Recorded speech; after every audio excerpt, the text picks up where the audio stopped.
آپ کے سامنے روزانہ ایک ایک ہم عرض کرتے جائیں گے۔ آج ایک عظیم ترین صحابی کا ذکر ہم کرتے ہیں۔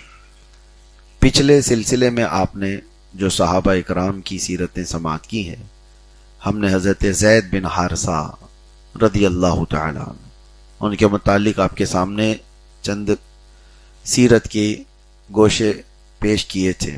اس کے بعد ایک اور صحابی رسول کا ذکر ہو چکا، نام یاد ہے آپ حضرات کو؟ حضرت سعد بن ابی وقاص رضی اللہ تعالی عنہ۔ امید ہے کہ آپ ہمیشہ اس کو یاد رکھیں گے۔ ایک اور صحابی ہیں جو سابقون الاولون میں ہیں، یہ لفظ پھر میں ریپیٹ کر رہا ہوں۔ سابقون الاولون ان صحابہ کو کہتے ہیں جو سب سے پہلے اسلام لائے ہوئے، ان کی فضیلت بہت زیادہ ہے۔ عشرہ مبشرہ میں سے بھی ہیں اور شروع کے اسلام لانے والے 8 لوگوں میں سے ایک ہیں۔ ان کا نام نامی ہے، اسم گرامی ہے حضرت سیدنا طلحہ بن عبید اللہ، حضرت طلحہ رضی اللہ تعالیٰ عنہ۔ یہ سابقون الاولون میں ہیں جب ابھی صرف 8 لوگ اسلام لائے تھے، 8ویں نمبر پر حضرت طلحہ کا نام ہے، اور یہ بھی ان خوش نصیبوں میں سے ہیں جن کا ذکر میں نے کل کیا تھا، سیدنا ابو بکر صدیق رضی اللہ تعالیٰ عنہ کی تبلیغ سے اسلام لانے والے۔ جیسے 3 عشرہ مبشرہ میں 3 بڑے صحابہ ایسے ہیں، حضرت عثمان غنی، حضرت سعد بن ابی وقاص اور حضرت طلحہ۔ یہ 3 بڑے بڑے صحابہ ایسے ہیں جو حضرت ابو بکر صدیق کی تبلیغ پر اسلام لائے۔ تو حضرت طلحہ بن عبید اللہ، ان کا معاملہ یہ تھا کہ بچپن سے تجارت کا شوق بہت تھا اور چھوٹی عمر میں ہی تجارت کے لیے لمبے سفر بھی انہوں نے کیے۔ ایک بار ملک شام کا سفر کیے ہوئے تھے، بیچ راستے میں ایک علاقہ آتا ہے بصرہ، تو وہاں پر آپ نے قیام کیا تو وہاں کے موجود جو پادری تھے، پچھلی امتوں کے جو بڑے عالم تھے، راہب کہلاتے ہیں، تو وہ کتابوں کے بہت بڑے عالم تھے۔ اچانک وہ اپنے خانقاہ سے باہر نکل کر بازار میں جو باہر دور دراز سے لوگ آئے ہوتے تھے تجارت کے لیے، تو پکارنے لگے وہ راہب، وہ بڑے عالم دین، کہ تم میں سے کوئی ایسا شخص ہے جو اللہ کے حرم کے پاس سے آیا ہو، خانہ کعبہ کے پاس سے آیا ہوا ہو؟ ہر علاقے سے لوگ وہاں تجارت کے لیے آتے تھے۔ تو جب اس راہب، اس بڑے عالم دین نے یہ بار بار پکارا، تو اس وقت موجود عرب والوں میں مکہ مکرمہ سے صرف حضرت طلحہ موجود تھے۔ تو انہوں نے کہا کہ ہاں میں ہوں، میں مکہ سے آیا ہوں۔ تو اس راہب نے پوچھا کیا احمد ظاہر ہو گئے؟ تو طلحہ بن عبید اللہ نے پوچھا کون ہے احمد؟ کیا ہے یہ احمد کون ہے؟ تو اس راہب نے، اس عالم دین نے کہا وہ عبد المطلب کا بیٹا ہوگا اور مکہ مکرمہ سے ظاہر ہوگا، حرم کعبہ کے قریب ہوگا، اور ان کے ظاہر ہونے کی ساری نشانیاں مکمل ہو چکی ہیں، وہ اللہ کا آخری نبی ہوگا۔ تو طلحہ بن عبید اللہ کو اسی وہ سفر میں ایک راہب نے، ایک عالم دین نے، پرانی کتابوں کے جو عالم تھے انہوں نے بتایا۔ تو طلحہ بن عبید اللہ کہتے ہیں محمد صلی اللہ تعالیٰ علیہ وسلم کو ہم میں سے کون نہیں جانتا تھا؟ تو طلحہ بن عبید اللہ یہ بات سنتے ہیں، اور وہ راہب و عالم دین یہ بھی کہتے ہیں کہ اے مکہ والو، ان کا ساتھ مت چھوڑنا ورنہ بہت بڑے نقصان اٹھاؤ گے۔ تو انہیں تو اس بارے میں کچھ خبر نہیں تھی۔ ملک شام سے تجارت کر کے واپس لوٹ رہے تھے، تو مکہ مکرمہ میں آتے ہی لوگوں سے پوچھا کہ کچھ نئی بات ہو گئی مکہ میں؟ تو لوگوں نے کہا بہت بڑی بات ہو گئی۔ کہا کیا ہوا ہے؟ کہا محمد بن عبداللہ نے ایک نئے دین کا اعلان کیا ہے، وہ ہمارے بتوں کو، ہمارے خداؤں کو جھٹلاتا ہے۔ تو طلحہ بن عبید اللہ کہتے ہیں کہ پھر اس کو ماننے والوں میں کون ہیں؟ تو لوگوں نے بتایا کہ محمد اعلان کیا اور ماننے والوں میں ابو بکر صدیق ہے۔ تو طلحہ بن عبید اللہ سیدھے حضرت ابو بکر صدیق کے پاس جاتے ہیں، حضرت ابو بکر سے پوچھتے ہیں کہ آپ قوم کے سب سے ذی شعور لوگوں میں سے ہیں، بہت عقل والے لوگوں میں سے ہیں، پورا مکہ آپ کا احترام کرتا ہے، عزت کرتا ہے، تو آپ کیا ایک نئے دین کی پیروی کر رہے ہو؟ تو حضرت ابوبکر صدیق نے کہا وہی اصل دین ہے اور میں تم کو بھی اس دین میں آنے کی دعوت دیتا ہوں۔ تو طلحہ بن عبید اللہ نے کہا اتنی بڑی عقل والا جس طرف بلاتا ہے وہ غلط راستے کی طرف نہیں بلاتا، مجھے لے چلے۔ تو طلحہ بن عبید اللہ حضرت ابوبکر صدیق کے ساتھ آئے بارگاہ رسالت مآب صلی اللہ علیہ وسلم۔ میرے آقا صلی اللہ تعالی علیہ وسلم نے انہیں دیکھ کر مسکرایا اور پھر فرمایا کہ طلحہ میرے متعلق تو تم کو سفر میں ہی پتہ چل چکا تھا، یعنی جو راہب نے، جو عالم دین نے ان کو بتایا، میرے آقا صلی اللہ تعالی علیہ وسلم نے اس کو فرما دیا۔ تو طلحہ بن عبید اللہ کے پاس اور کون سی نشانی چاہیے تھی؟ آپ کلمہ طیبہ پڑھے اور اسلام میں داخل ہوئے اور 8ویں نمبر پر اسلام لانے والوں میں سے تھے۔ اب ان کے بعد حضور پاک صلی اللہ تعالی علیہ وسلم کے ساتھ رہتے ہوئے یہ وہ زمانہ ہے جو مشقتوں سے بھرا ہوا ہے۔ ابتدائے اسلام جو لوگ بھی اسلام میں داخل ہوئے انہوں نے سب نے مشقتیں اٹھائی۔ ایک صحابی وہ کہتے ہیں اچانک ایک دن میں نے مکہ مکرمہ میں دیکھا صفا مروہ پر بہت لوگوں کی بھیڑ ہے۔ میں نے پوچھا کہ یہ کس چیز کی بھیڑ ہے؟ تو لوگوں نے کہا کہ ایک نوجوان لڑکا مکہ کا بے دین ہو گیا ہے۔ تو یہ صحابی کہتے ہیں میں گیا بھیڑ چیر کر کے دیکھنے کے لیے کہ کس کو یہ لوگ کہہ رہے ہیں، تو دیکھا طلحہ بن عبید اللہ کو گردن سے لوگوں نے ہاتھ باندھے ان کو مارتے ہوئے صفا مروہ کی طرف لے جا رہے تھے۔ تو ساری بھیڑ ان کی طرف تھی، لوگ اور ان کی ماں ان کو پیچھے سے گالیاں دیتی ہوئی جا رہی تھی کہ میرا بیٹا بد دین ہو گیا، دین چھوڑ دیا، اور لوگ ان کو کوستے ہوئے مارتے ہوئے لے کر جا رہے تھے۔ تو یہ ابتدائے اسلام کی بات تھی، اور کئی مرتبہ ایسا ہوا کہ حضرت ابوبکر صدیق اور ان کو دونوں کو ملا کر کے رسیوں میں باندھ دیا جاتا تھا۔ پورا دن یہ رسی میں بندھے رہتے، صرف اس لیے کہ مکہ کا ایک بہت بڑا رئیس شخص تھا، اس کا ڈر سب لوگوں کو تھا۔ وہ باندھتا اس لیے تھا کہ کبھی یہ بھول کر کے بھی محمد صلی اللہ علیہ وسلم کے پاس نہ جائیں، لیکن جن کے دلوں میں حضور کی محبت سرایت کر چکی تھی، پھر دنیا کی کوئی طاقت انہیں روک ہی نہ سکی، اور یہ اسلام کا سلسلہ بڑھتا گیا۔ طلحہ بن عبید اللہ اس وقت رسول پاک صلی اللہ تعالی علیہ وسلم کے ساتھ رہے جب تمام مشقتیں سب کچھ، لیکن گھر سے آپ متمول تھے، یعنی اچھے، اور مالی اعتبار سے بھی، تجارت کے اعتبار سے بھی آپ کے پاس اچھے خاصے اسباب تھے۔ تو جب ہجرت کرنے کا وقت آیا تو جب بھی حضرت طلحہ تجارت کے سفر پر تھے اور واپسی میں وہ مدینہ سب دیکھ کر کے آئے، اور جب حضرت ابوبکر اور حضور صلی اللہ تعالی علیہ وسلم ہجرت کے لیے نکل رہے تھے تو بیچ راستے میں سارے سامان، کھانے پینے کی سب چیزیں حضرت طلحہ ہی لے کر کے آئے، اور پھر کہا یا رسول اللہ صلی اللہ علیہ وسلم پورا مدینہ آپ کے انتظار میں ہے، میں یوں جا رہا ہوں مکہ مکرمہ اور پھر اپنے اہل خانہ کے ساتھ میں ہجرت کر کے آتا ہوں۔ مکہ مکرمہ آئے، اس وقت ان کے مال کا حال یہ تھا کہ ان کے پاس جو مال آتا تھا دن کا 30,000 سکے چاندیوں کے پر ڈے ان کے پاس مال آیا کرتا تھا۔ لیکن ساتھ میں یہ بھی میں آپ کو بتاؤں کہ یہ مال تو کبھی رکا نہیں، کبھی تھما نہیں۔ آپ کا لقب اگر آپ پڑھیں تاریخ میں تو 3 لقب میرے آقا نے ان کو عطا کیے۔ کسی صحابی کو حضور پاک صلی اللہ تعالی علیہ وسلم نوازتے تھے، لیکن حضرت طلحہ کو 3 لقب سے، اور وہ تینوں کس بارے میں ہیں وہ آپ کو میں بتاتا ہوں۔ حضرت طلحہ کا معاملہ یہ تھا کہ سارے صحابہ کہتے ہیں ان کا ہاتھ رکتا کبھی نہیں تھا۔ ان کی بیوی کہتی ہیں ہمارے گھر جو دولت آتی، مال آتا، 30,000 درہم پر ڈے کے آتے، لیکن صبح ہمارے لیے سامان خریدنے کو پیسے نہیں رہ جاتے۔ رات کو ہی حضرت طلحہ پورے کے پورے تقسیم کر کے آ جاتے تھے۔ یہ حال تھا۔ تو آپ کو دیکھ کر ایک جنگ میں حضور پاک صلی اللہ تعالی علیہ وسلم نے فرمایا طلحۃ الخیر، ایک لقب آپ کو یہ کہا، یعنی خیر کا طلحہ ہے۔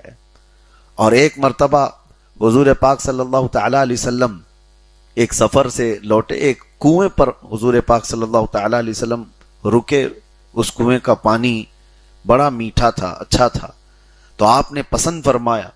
تو آپ کو اتنا ہی معلوم ہوا سفر سے واپس آنے کے بعد یہ خود گئے.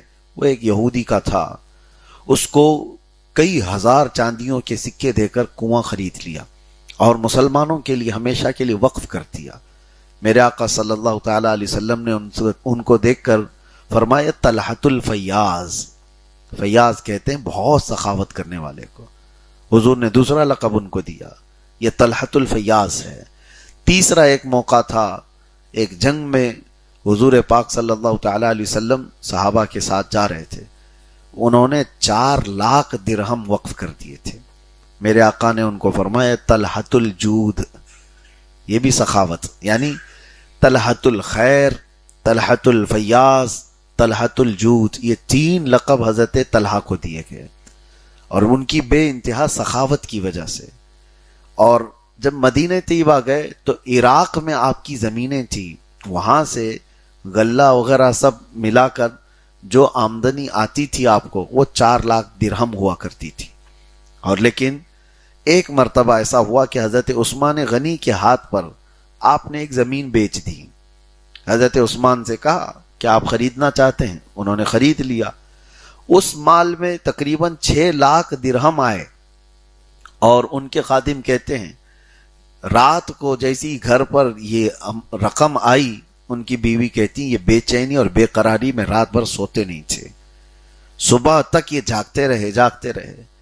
تو آپ سے پوچھا گیا کہ کس بات کا اتنا، آپ کو کس بات کی اتنی فکر ہے؟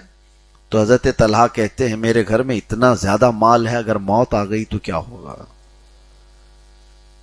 اتنا زیادہ مال رکھا ہوا ہے، مجھے بے چینی اور گھبراہٹ اس چیز کی ہے کہ صبح سے پہلے موت آ گئی تو اس کا حساب کہاں دے پاؤں گا. تو اس کو فجر کی نماز ہونے سے پہلے آپ نے 6 لاکھ درہم تقسیم کیے تھے. ان کے خادم کہتے ہیں کہ ہم گلیوں میں اٹھا کر کے بوریاں گھومتے رہتے تھے، گھر ڈھونڈتے رہتے تھے، اتنا کہ ہم کو کچھ بچا کر کے واپس آنا ہوتا تو حضرت طلحہ کی ڈانٹ سننی پڑ جاتی تھی. تو اس قدر فیاض تھے، تقسیم کرنے میں آپ کا معاملہ یہ تھا.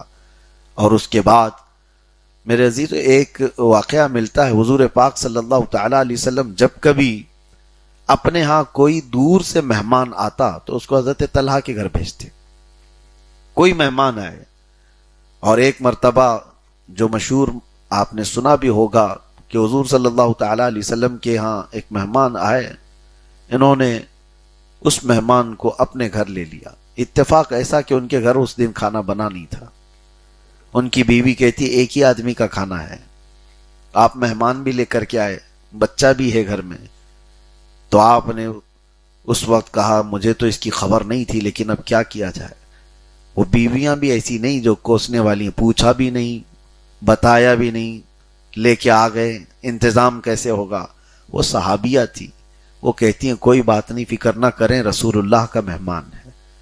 آپ جب دسترخوان پر بیٹھیں تو چراغ کو میں گل کر دیتی ہوں، اندھیرا ہو جائے اور میں بچے کو تھپک کر پہلے ہی سے سلا دوں گی. آپ مہمان کے سامنے کھانا رکھے رہنا اور منہ ایسی ہی چلاتے رہو تاکہ مہمان کو لگے کہ آپ بھی کھا رہے ہیں اور مہمان پیٹ بھر کر کے کھانا کھا لے گا. یہ خواتین ہیں مدینے کی. مہمان کو لایا گیا اور جیسے ہی دسترخوان پر بیٹھے تو چراغ گل کر دیا گیا. بچہ پہلے سے سویا ہوا تھا، بیوی نے بھی نہیں کھایا، شوہر بیٹھے دسترخوان پر اور صرف منہ چباتے رہے. مہمان کو ایسا لگا کہ وہ بھی کھا رہے ہیں، ایک ہی آدمی کا کھانا تھا. مہمان پیٹ بھر کر اندھیرے میں پورا کھانا کھا لیا. اور اس کے بعد دونوں شوہر بیوی بچہ گھر میں بھوکے ہی سوئے ہیں. صبح یہ مہمان شکم سیر ہو کر اٹھے. فجر میں حضرت طلحہ آئے بھی نہیں تھے کہ جبرائیل امین پہلے حضور کی بارگاہ میں آئے اور کہنے لگے اے اللہ کے نبی صلی اللہ تعالی علیہ وسلم، آپ کے صحابی نے جو مہمان کی عزت کی ضیافت کی، رب تبارک و تعالی فرشتوں پر رشک فرما رہا ہے. یہ میرے نبی کے ساتھی ہیں. اسی کو اللہ تبارک و تعالی نے قرآن میں فرمایا، یہ وہ صحابہ تھے جو دوسروں پر اپنی ساری چیزیں قربان کر دیتے تھے. ترجیح دیتے تھے. ایثار اس کو کہا جاتا ہے. یہ چیزیں آج ہمارے سے دور ہو گئی ہیں, ختم ہو گئی ہیں. سیلفش بنتی جا رہی ہے ساری قوم کہ پہلا اپنا دیکھو بعد میں دوسروں کا. صحابہ اکرام رضوان اللہ تعالی علیہم اجمعین کا یہ معمول تھا ہی نہیں. یہ والا جو جملہ ہے نا, پہلے خود کا دیکھو اور پھر اس کے بعد دنیا کو دیکھو, یہ صحابہ کا معمول نہیں تھا. صحابہ اکرام کا معمول تو یہ تھا کہ ان کے ایک گھر میں مدینہ طیبہ میں بکری کی بھنے ہوئے گوشت کا ایک حصہ آیا تھا ایک صحابی کے گھر, انہوں نے پڑوس میں دے دیا کہ وہ میرے سے زیادہ بھوکے ہیں, اور پڑوسی بھی کھا نہیں لیے, انہوں نے اپنے پڑوس میں دے دیا کہ ان کو زیادہ بھوک ہوگی, وہ تیسرے نے چوتھے کو دے دیا. روایت یہ بتاتی ہے کہ وہ بکری کا گوشت گھومتے گھومتے واپس پھر پہلے صحابی کے گھر آ گیا. پورے مدینے کے گھروں پہ وہ گھومتا رہا. ہر ایک کا یہ خیال تھا کہ مجھ سے زیادہ میرے پڑوسی کا حق ہے. تو یہ معاشرہ میرے آقا صلی اللہ علیہ وسلم نے تشکیل دیا تھا. حضرت طلحہ کی اور کچھ چیزیں آپ کے سامنے رکھتا ہوں. ایک تو سخاوت میں آپ کی مثال نہیں تھی. صحابہ خود کہتے ہیں کہ ان کا ہاتھ اتنا وسیع تھا, اتنا کشادہ تھا کہ ہر وقت نوازتے اور خود اپنے لیے کوئی چیز نہیں رکھتے تھے. جنگوں میں آپ کا حال یہ تھا. ہاں, ایک تاریخ یہ بھی ہے کہ جنگ بدر میں آپ شریک نہیں تھے. سارے بڑے جتنے بھی صحابہ ہیں وہ جنگ بدر کے شریک لوگ ہیں, اور جنگ بدر میں جو صحابہ شریک ہیں ان کا مقام قرآن میں بھی ہے. اور حضور صلی اللہ تعالی علیہ وسلم کی بارگاہ میں جب بھی کوئی بدری صحابی آتے, یعنی جنگ بدر کے شریک صحابی آتے, تو حضور دوسرے صحابہ سے کہتے کھڑے ہو جاؤ, ان کو جگا دو. اس لیے کہ جبرائیل امین بھی کہا کرتے تھے کہ اللہ تبارک و تعالی ان صحابہ اکرام سے راضی ہے جو جنگ بدر میں آپ کے ساتھ تھے, اور وہ ملائکہ جو مدد کے لیے اترے تھے وہ سارے فرشتوں میں افضل قرار دیے جاتے ہیں بدر کے میدان میں جو آئے تھے. تو حضرت طلحہ بدر میں نہیں گئے. اس کی وجہ یہ نہیں ہے کہ آپ پیچھے رہ گئے تھے یا کوئی مسئلہ تھا.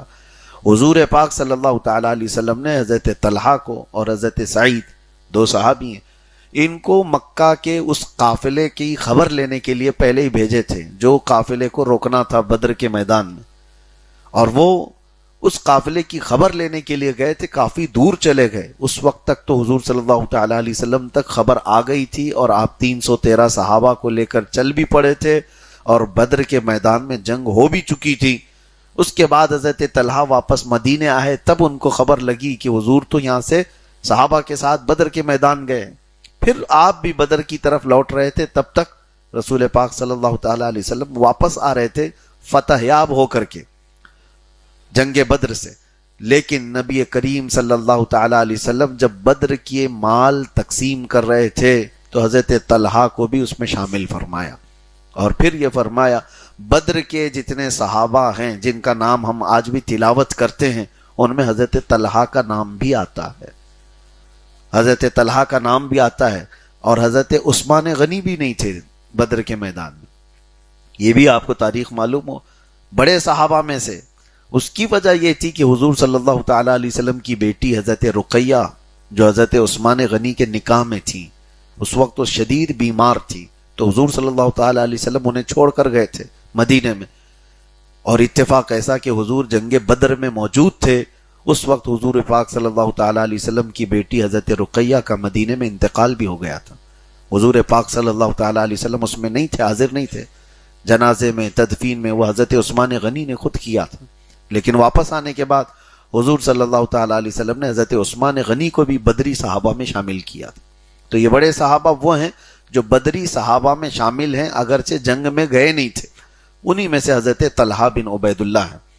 جنگوں کے حالات یہ اس لیے مجھے بتانا پڑا آپ کو کہ کچھ منافقین ہیں جو حضرت طلحہ سے, حضرت عثمان سے نفرت کرتے ہیں. آج کے زمانے کی بات کر رہا ہوں, آج کے زمانے کی. یہ کچھ جماعتیں ایسی ہیں جو حضرت عثمان کو بھی گالیاں دیتی ہیں اور حضرت طلحہ, حضرت زبیر کو گالیاں دیتی ہیں. خاص طور پر شیعوں کے ہاں ان صحابہ کو گالی دینا اہم ذمہ داری سمجھی جاتی ہے. صرف گالی نہیں, ان کو کافر تک قرار دیتے تھے. اس لیے ان کو تان و تشنیع کرتے ہوئے یہ جماعتیں یہ کہتی ہیں کہ عثمان تو بدر میں بھی نہیں گئے تھے, ان کی کیا فضیلت ہے. طلحہ بدر میں بھی نہیں گئے تھے، اس کی وجہ میں نے بتا دی آپ کو۔ حضرت عثمان کو خود رسول اللہ نے مدینے میں چھوڑا تھا، اور حضرت طلحہ کو بدر کے جس سبب کے لیے حضور نکل رہے تھے، جس قافلے کے لیے، جو مکہ کا قافلہ ابو سفیان کی سربراہی میں ملک شام سے آ رہا تھا، اس قافلے کو روکنے کے لیے ہی تو جنگ بدر ہوئی تھی۔ اس قافلے کی خبر لینے کے لیے حضرت طلحہ کو بھیجا تھا، تو وہ تو پہلے سے سفیر تھے، قاصد تھے حضور پاک صلی اللہ علیہ وسلم کے۔ تو یہ جو باتیں کی جاتی ہیں اس کے رد میں نے آپ کو بتایا، کبھی آپ کی زندگی میں ایسا کوئی مسئلہ آئے کہ حضرت طلحہ کو کوئی گالیاں دیتا ہو، بدر میں نہیں آئے تھے، اس کی وجہ بھی میں بتاتا ہوں یہ کیوں گالیاں دیتے ہیں، میں آگے لاسٹ میں ان کی سیرت میں بتاتا ہوں۔ لیکن اس سے قبل میں آپ کو بتاؤں کہ جنگ احد میں یہ ان صحابہ میں سے ہیں کہ جو رسول اللہ صلی اللہ تعالی علیہ وسلم کے ساتھ ثابت قدم تھے۔ کیوں میں یہ جملہ کہہ رہا ہوں؟ احد کے میدان میں کچھ ایسا مسئلہ ہو گیا تھا کہ اچانک جیتی ہوئی جنگ شکست میں بدل گئی۔ یعنی صحابہ پہلے تو کافروں کے پاؤں اکھاڑ دیے تھے، سب بھاگ رہے تھے، اور جب صحابہ سب مال غنیمت جمع کر رہے تھے تو خالد بن ولید پیچھے سے 200 گھڑ سواروں کو لا کر کے حملہ کر دیے۔ وہ صحابہ کو اس کا علم ہی نہیں ہو سکا، اچانک پیچھے سے حملہ ہوا، بھاگے ہوئے کافر بھی پیچھے لوٹ آئے، تو دونوں طرف سے صحابہ پس گئے تھے۔ اس وقت بہت سارے لوگ میدان سے نکل گئے تھے۔ صحابہ اکرام رضوان اللہ تعالی علیہ مجمعین میں یہ بات پھیلا دی گئی تھی کہ محمد صلی اللہ تعالی علیہ وسلم قتل ہو گئے، معاذ اللہ۔ تو یہ افواہ پھیلا دی گئی، کئی لوگوں کے ہاتھوں سے تلوار چھوٹ گئی کہ جب رسول اللہ نہیں رہے تو اب کیا لڑنا ہے۔ یہ شیطان کی طرف سے یہ افواہیں تھی۔ اس وقت کئی لوگوں کے پاؤں اکھڑ گئے، لیکن ثابت قدم رہنے والے کچھ صحابہ ہیں۔ وہ صحابہ میں حضرت طلحہ بن عبید اللہ تھے۔ حضور پاک صلی اللہ تعالی علیہ وسلم جنگ احد میں اچانک ایک وقت ایسا آیا کہ کفار و مشرکین سب کے سب حضور کی طرف تیر پھینک رہے تھے، تو 30 صحابہ کی جماعت آئی جو حضور کو گھیر لی ہر طرف سے۔ اس میں سب سے آگے حضرت طلحہ بن عبید اللہ تھے، اور انہوں نے دیکھا کہ تیر جو برسا رہے ہیں کفار، وہ سیدھا نشانہ کر رہے ہیں حضور پاک صلی اللہ علیہ وسلم کی طرف۔ تو جانتے ہو، پڑھتے ہیں تو رونگٹے کھڑے ہو جاتے ہیں۔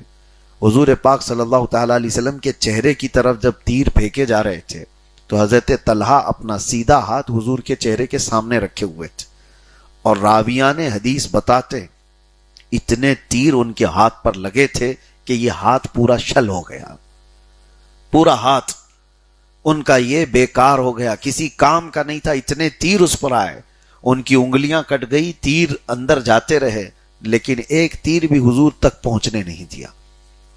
حفاظت پر اس طرح سے رہے۔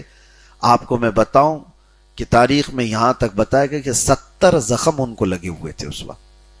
اور اس ایک صحابی نے حضرت طلحہ بن عبید اللہ سے پوچھا کہ تیروں کی سنسناہٹ اتنی تیز ہوتی ہے، اور وہ زہریلے تیر بھی ہوا کرتے تھے، طلحہ آپ کو جب تیر لگ رہے تھے تو درد نہیں ہو رہا تھا؟ آپ کی سی نہیں نکل رہی تھی؟ آہ اوہ؟ تو حضرت طلحہ کہتے درد بھی ہو رہا تھا، کراہ بھی نکلتی، ہو سکتا تھا، لیکن میں نے اپنے آپ کو اتنا قابو میں اس لیے رکھا تھا کہ میرے آہ کرنے میں ہاتھ ہل نہ جائے اور تیر حضور تک نہ چلا جائے۔ میرے آہ کرنے میں ہاتھ ہل گیا تو تیر کہیں حضور تک نہ چلا جائے۔ ایک ہاتھ سے جنہوں نے حضور پاک صلی اللہ علیہ وسلم کے چہرے پاک کو تیروں سے بچایا، اور ایک دو نہیں 70 تیروں سے آپ نے اپنے ہاتھ کو بیکار کیا، زندگی بھر پھر آپ کا ہاتھ کسی کام میں نہیں آئے، یعنی زندگی بھر کے لیے وہ ہاتھ فالج زدہ جس طرح سے ہوتا ہے اس طرح سے ہو گیا۔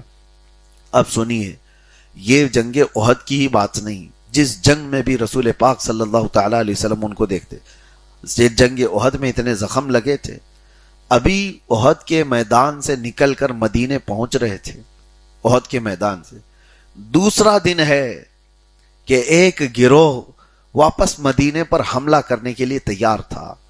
حضور پاک صلی اللہ تعالی علیہ وسلم صحابہ سے کہتے ہیں آج کی رات سونا مت، کہ مدینے کے اوپر خطرہ منڈلا رہا ہے۔ تو اسی اسنا میں حضور صلی اللہ تعالی علیہ وسلم ان صحابہ سے کہہ رہے تھے جو ابھی چاقو چوبند تھے، یعنی زخمی نہیں تھے اور اچھے ابھی تمام معاملات سے محفوظ تھے، زخموں سے، ان سے کہہ رہے تھے اسی اثنا میں حضرت طلحہ آئے.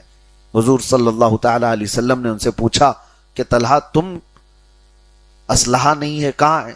فوراً گئے اور کہا یا رسول اللہ میں حاضر ہوں، جبکہ ان کے سینے پر صرف 24 زخم موجود تھے. احد کے میدان کے 24 زخم موجود تھے، اور دوسرا دن ہے کہ وہ حضور پاک صلی اللہ علیہ وسلم کی بارگاہ میں پھر سے حفاظت کے لیے کھڑے ہیں. اور ایک بات، جب جنگ احد میں معاملات سخت ہو گئے تو حضور پاک صلی اللہ تعالی علیہ وسلم احد کے پہاڑ کی طرف چڑھنا چاہ رہے تھے، اور حضور پاک صلی اللہ تعالی علیہ وسلم کے دانت مبارک شہید ہوئے تھے جنگ احد میں. آپ کے سر کو بھی مارا گیا تھا، اور ایک لوہے کی تار حضور کے رخسار میں سے، گال میں سے اندر گھس گئی تھی اور اس کو نکالا گیا تھا. غشی کی حالت ہو گئی تھی صحابہ اکرام کی یہ حالات دیکھ کر کے. تو حضور صلی اللہ تعالی علیہ وسلم جب احد پہاڑ کی طرف چڑھنا چاہ رہے تھے تو اس وقت تھکان سے بوجھل ہو کر حضور صلی اللہ تعالی علیہ وسلم بیٹھ گئے پہاڑ پر چڑھنے کے لیے. تو حضرت طلحہ بن عبید اللہ کے بارے میں کہا جاتا ہے کہ وہ ایک پاؤں سے لنگڑاتے تھے، ہمیشہ صحیح سے چل نہیں پاتے تھے، ایک پاؤں میں آپ کے لنگڑاہٹ تھی جب بھی چلتے تھے. تو اس لنگڑاہٹ کے ساتھ، ایسا نہیں کہ وہ اس جنگ میں لنگڑاہٹ آئی تھی، پہلے سے بچپن سے اس طرح سے ایک پاؤں میں آپ کے تکلیف تھی. تو انہوں نے دیکھا کہ حضور پاک صلی اللہ تعالی علیہ وسلم اوپر جانا چاہ رہے ہیں اور زخمی ہیں، تھکان سے آپ کا جسم مبارک اس طرح سے ہو گیا، مزمحل ہوا ہے. تو حضرت طلحہ فوراً آئے اور رسول کریم صلی اللہ تعالی علیہ وسلم کو کندھوں پر اٹھا لیا، اور اسی حالت میں کسی کا پاؤں لنگڑاتا ہو اور ذات نبوت کو اٹھایا ہو، اس وقت اٹھا کر کے وہ پہاڑ پر چڑھنے لگے. اور ایک سیف مقام غار، آج بھی وہ جگہ موجود ہے جہاں رسول پاک صلی اللہ تعالی علیہ وسلم اپنا سر مبارک احد کے پہاڑ پر لگا کر آرام کر رہے تھے.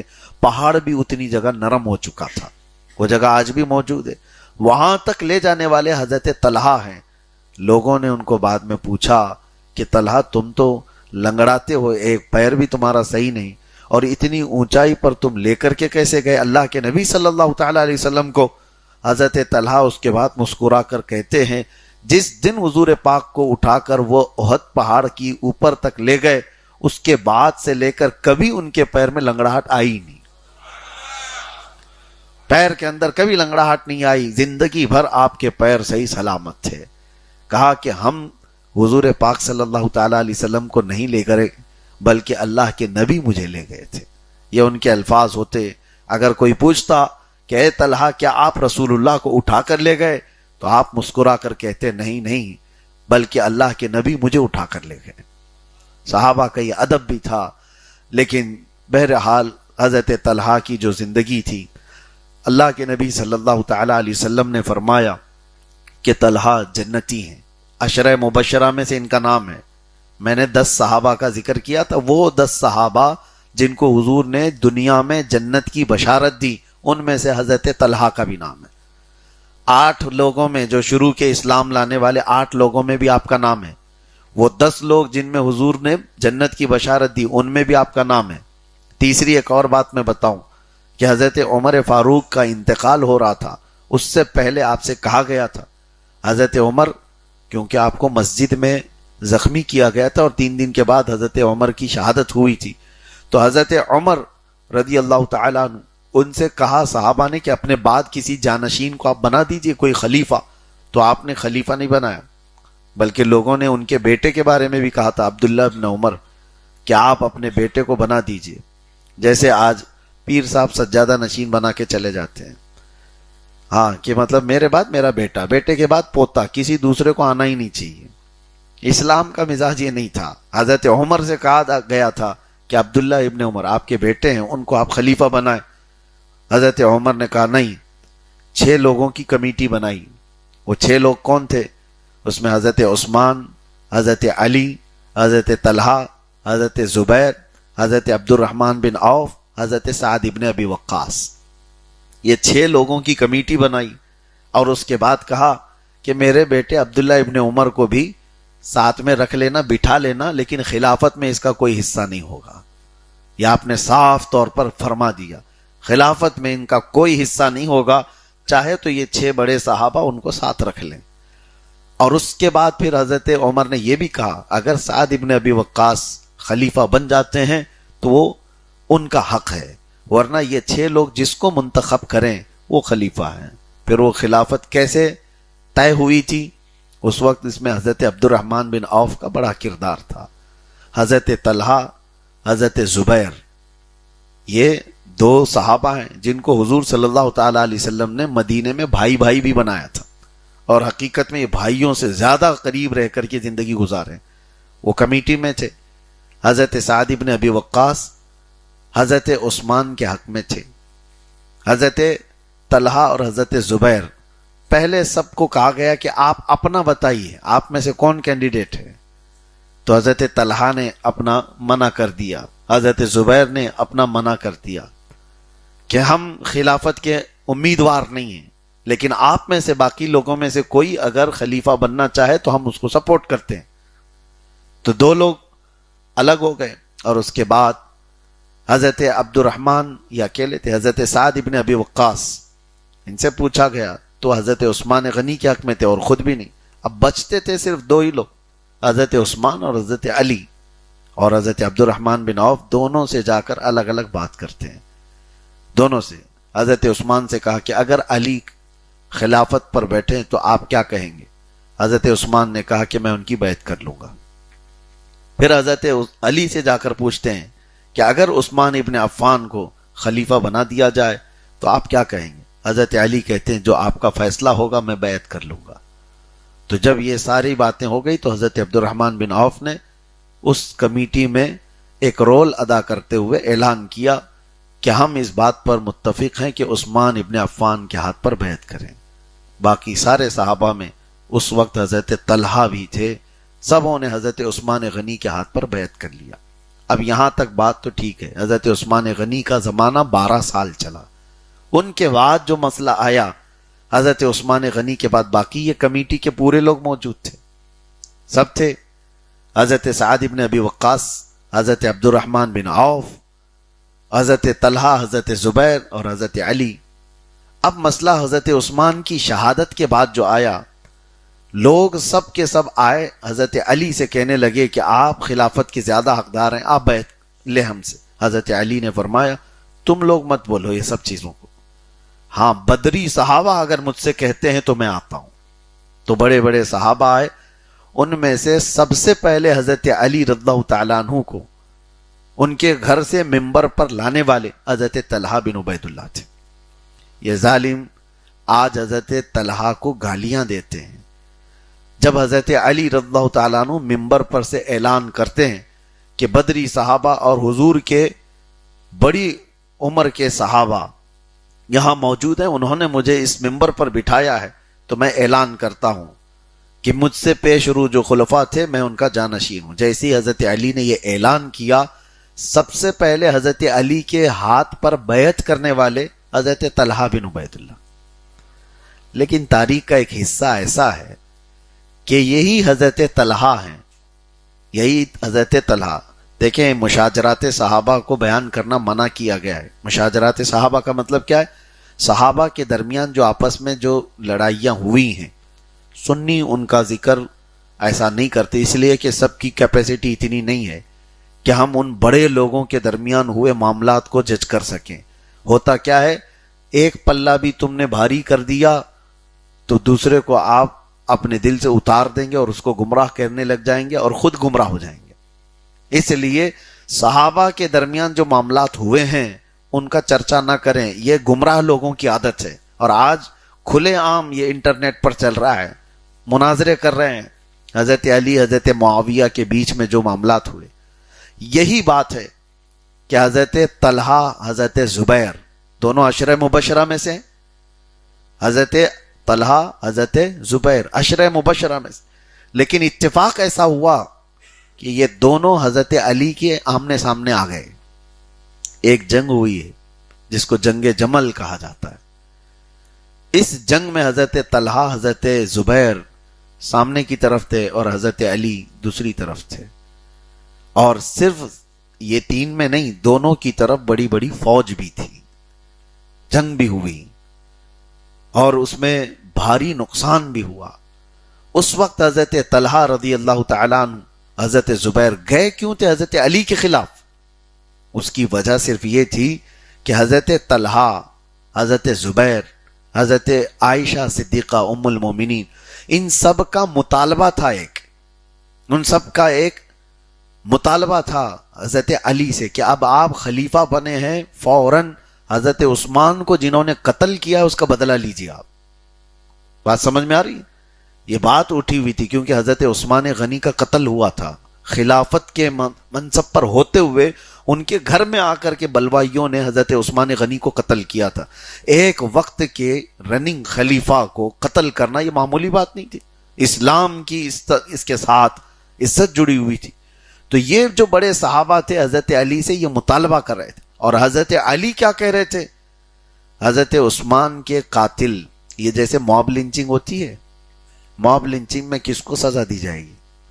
کسی ایک آدمی کو پوری بھیڑ نے اکٹھا ہو کر کے مارا ہے، تو آج یہاں پر بھی یہی ہوتا ہے نا. تو کس کو سزا دیں گے؟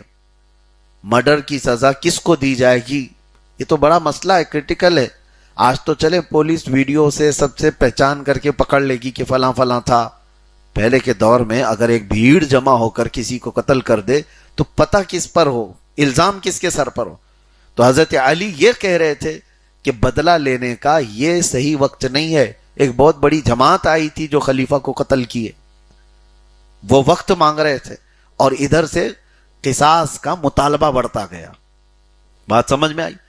تو یہ قصاص کا بدلہ، قصاص کا مطالبہ بڑھتا گیا یہاں تک کہ حضرت علی رضی اللہ تعالیٰ عنہ کے ساتھ جو لوگ تھے اور حضرت طلحہ حضرت زبیر کے ساتھ جو لوگ تھے، دونوں کے درمیان مٹ بھیڑ ہو گئی، جنگ ہو گئی. اس جنگ کو جنگ جمل کہتے ہیں.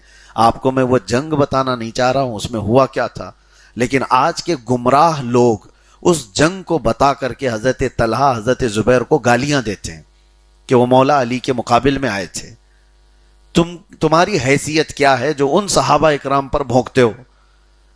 حضرت طلحہ حضرت زبیر جب آئے، دونوں بھی اس جنگ میں شہید ہو گئے، دونوں بھی قتل ہوئے جو حضرت علی کے مقابل میں آئے تھے. لیکن جانتے ہو حضرت مولا علی کرم اللہ وجہہ الکریم نے کیا فرمایا؟ حضرت زبیر بھی شہید ہوئے، حضرت طلحہ بھی. حضرت طلحہ کے پاس آ کر بیٹھے، ان کے چہرے سے گرد کو صاف کیا حضرت علی نے اور کہا، اے ابو محمد، ان کا لقب تھا طلحہ، علی کی کبھی یہ خواہش نہیں تھی کہ میرے جیتے جی اس آسمان کے نیچے میں تم کو شہید حالت میں دیکھوں، یعنی موت کی حالت میں دیکھوں. کبھی میری یہ تمنا نہیں رہی. اس لیے کہ اے طلحہ، میں تم کو جانتا ہوں اس وقت جب ابھی 7 لوگ اسلام میں آئے تھے، اس وقت رسول اللہ کے ساتھ تم کھڑے تھے. حضرت طلحہ کا وہ مقام تھا. حضرت علی وہاں کھڑے ہو کر بیان کرتے رہے. اور حضرت زبیر وہ بھی شہید ہوئے تو کسی نے آ کر کے حضرت علی سے کہا اس کو مار دیا گیا زبیر کو. تو حضرت علی نے کیا کہا؟ ٹھیک ہے، میری طرف سے حدیث سن لو جو میں نے رسول اللہ سے سنا ہے. کیا؟ حضرت علی خود فرماتے ہیں، میں نے رسول اللہ سے سنا ہے کہ جس نے زبیر کا قتل کیا وہ جہنمی ہوگا، اس کو جہنم کی بشارت دے دو جس کے تلوار سے زبیر شہید ہوئے. تو یہ جنگ تو ایسی ہوئی کہ مولا علی کرم اللہ وجہہ الکریم خود ان دونوں صحابہ کی فضیلت بیان کر رہے ہیں. اور کسی نے حضرت طلحہ کو گالی دیا تھا اس وقت یہ کہتے ہوئے کہ ٹنڈا ہے. ٹنڈا کس کو کہتے ہیں؟ جو لولا ہو، ایک ہاتھ جس کا نہ کام کرتا ہو. تو حضرت طلحہ کو کسی نے گالی دی تھی. تو حضرت مولا علی کرم اللہ وجہہ الکریم جلال میں آئے تھے اور فرمایا تھا، تمہیں پتا ہے طلحہ کا ہاتھ کام نہیں کرتا تو کس وجہ سے؟ وہ اگر ایک ہاتھ اس کا مفلوج ہوا تو صرف چہرے رسول کی عزت بچانے میں گیا ہے. وہ ہاتھ جو بیکار ہوا ہے وہ رسول اللہ صلی اللہ علیہ وسلم کے چہرے کو تیروں سے بچانے کے لیے ہمیشہ کے لیے انہوں نے اپنا ہاتھ بیکار کر دیا، اور آج ان کو لوگ تان و تشنی کرتے ہیں. بہرحال یہ حضرت طلحہ رضی اللہ تعالیٰ عنہ کی شہادت جنگ جمل میں 36 ہجری میں ہو گئی. اس وقت آپ کی عمر مبارکہ تقریباً 64 سال کے آس پاس تھی. جب آپ اسلام لائے تھے تو 17-18 سال کی عمر کے تھے. باقی پوری زندگی حضور صلی اللہ تعالیٰ علیہ وسلم کے ساتھ 23 سال کا جو عرصہ رہا وہ گزارا. حضرت ابو بکر کا زمانہ گزارا. حضرت عمر کا زمانہ، حضرت عثمان کا زمانہ، پھر حضرت علی رضی اللہ تعالیٰ عنہ کے زمانے خلافت میں آپ کی شہادت ہوئی۔ اس طرح سے عشرہ مبشرہ میں سے بڑے صحابہ اس دور میں نکل گئے۔ بہرحال اللہ تعالیٰ ان کی تربت پر کروڑوں رحمتیں نازل فرمائے۔ آپ کے انتقال کے بعد آپ کو بصرہ میں دفن کیا گیا۔ یہ جنگ جو ہوئی تھی، عراق کا ایک شہر ہے بصرہ، وہاں پر آج بھی ان کی مزاریں وہیں پر ہیں، دفن کر دیا گیا تھا۔ مہینوں گزر گئے، بلکہ سال گزر گئے۔ حضرت طلحہ ایک صحابی ہیں، ان کے خواب میں تشریف لاتے رہے اور فرمایا کہ مجھے یہاں کے پانی سے بچاؤ۔ تو انہوں نے یہ بات حضرت عبداللہ ابن عباس کے پاس غالباً یہ کہا کہ اس طرح کی بات میں خواب میں روز دیکھ رہا ہوں۔ تو آپ نے حکم فرمایا کہ جاؤ حضرت طلحہ کی قبر دیکھو۔ تو جا کر دیکھا گیا تو کوئی پانی اس طرح سے کہ ان کی قبر کو پورا ہرا کر چکا تھا، یعنی جیسے کائی جمع ہونے لگتی ہے۔ تو حکم ہوا بڑے صحابہ کا کہ ان کی قبر کو کھود دی جائے۔ تو حضرت طلحہ کی قبر کو کھود دیا گیا واپس سے دوبارہ، اور اس کے بعد صحابہ کہتے ہیں ہم نے حضرت طلحہ کو دیکھا، ان کی آنکھوں پر جو کافور رکھا تھا وہ بھی میلا نہیں ہوا تھا۔ جو شہید ہونے کے بعد اس وقت بھی یہ رواج تھا، آنکھوں پر جو کافور کا پاؤڈر رکھا جاتا تھا، صحابہ کہتے وہ تک میلا نہیں ہوا تھا۔ اسی حالت میں ہم ان کے جسم مبارک کو اٹھائے اور پھر ایک مکان خریدا گیا تھا ان کے ہی پیسوں سے، اور اس میں لا کر حضرت طلحہ کو دفن کر دیا گیا۔ اور کہتے ہیں جب ان کا جسم پکڑا جاتا تھا تو خون ایسے سرک جاتا تھا جیسے زندوں کا سرکتا، یعنی کہیں ٹچ کریں تو جسم سے خون ادھر سے ادھر ہونے لگتا تھا۔ اسی کو اللہ تعالیٰ فرماتا ہے جو اللہ کی راہ میں مارے جائیں انہیں مردہ نہ کہو۔ اور پھر یہ بھی آپ دیکھیں حضور پاک صلی اللہ تعالیٰ علیہ وسلم کی زندگی پر خدمت کرنے والے غلام صحابہ، ان کی موت کے بعد ان کی زندگی کا یہ حال ہے تو میرے نبی کی زندگی کا حال کیا ہے؟ حضرت طلحہ بن عبید اللہ وہاں دفن ہوئے اور ہمیشہ کے لیے مشعل راہ ہدایت بن گئے۔ آج اخیر میں پھر میں یہ کہتا ہوں، مولا علی کرم اللہ وجہہ الکریم اور حضرت طلحہ حضرت زبیر کے متعلق کبھی کوئی ایسا کھٹمل تم سے بات کرنے لگے تو پھر آپ بتا دینا یہ وہ صحابہ ہیں جن کو رسول اللہ نے دنیا میں جنت کی بشارت دی، تو گالیاں دے کر کے اپنے جہنم کی بشارت کیوں لیتا ہے؟ اپنے دوزخی ہونے کا تپا کیوں مرتا ہے؟ اس لیے ہمیشہ ایسی بحثوں سے دور رہیں۔ بہت سارے لوگ یہ بھی کہتے ہیں یہ حدیث میں وہ ہے، وہ حدیث میں، اتنا تو آپ کو معلوم ہونا چاہیے کہ وہ 10 صحابہ جن کو حضور نے دنیا میں جنت کی بشارت دی، ان میں حضرت طلحہ بھی ہیں، حضرت زبیر بھی ہیں، اور حضرت مولا علی کرم اللہ وجہہ الکریم بھی ہیں۔ اگر ان کے معاملات کچھ ہوئے تو ظاہر سی بات ہے ان سے بڑا ان کا فیصلہ کرے گا، چھوٹے لوگ نہیں۔ وہ صحابہ تھے، ان کے درمیان کے معاملات کا فیصلہ یا تو رسول اللہ کریں گے یا قیامت کے دن رب ذوالجلال فرمائے گا۔ اللہ تبارک و تعالی اہل سنت و جماعت کے اس عقیدے پر ہمیں مضبوطی سے قائم رکھے اور ہر طرح کے فتنوں سے اللہ ہماری حفاظت فرمائے۔ صحابہ اکرام کا فیض اور ان کے برکات اللہ تعالی ہماری اولاد میں بھی ظاہر فرمائے۔ وآخر دعوانا ان الحمد للہ رب العالمین۔ السلام علیکم۔